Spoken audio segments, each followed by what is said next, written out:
Dapat Duterte, kung buhay ka pa, hindi ganun ang paraan para umingkam ang Pilipinas. Diyos ko, bobo!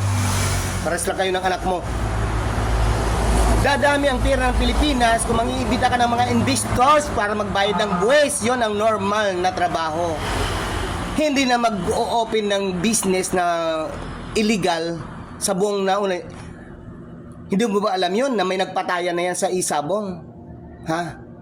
Sira ulo ka talaga, kaya pala parehas ang anak mo, bobo, para katulad sa iyo.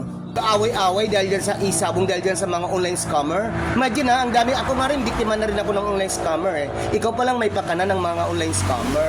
Duterte, wala kang naitulong sa bayan. Tapos sasabihin ng mga didishit, mga abno, mga bobo, nga magaling kang taong panluloko sa taong bayan. Hindi ganun ang normal na serbisyo, hindi ganun ang para kumita ang gobyerno ng pera.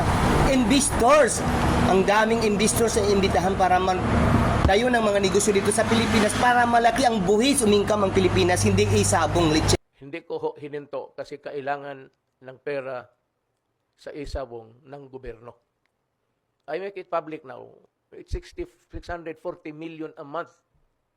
In a year's time, it's billion plus. Saan tayo maghanap ng pera ng gano'n na kadali? Kaya ako, pumayag na, pati sa Pugo.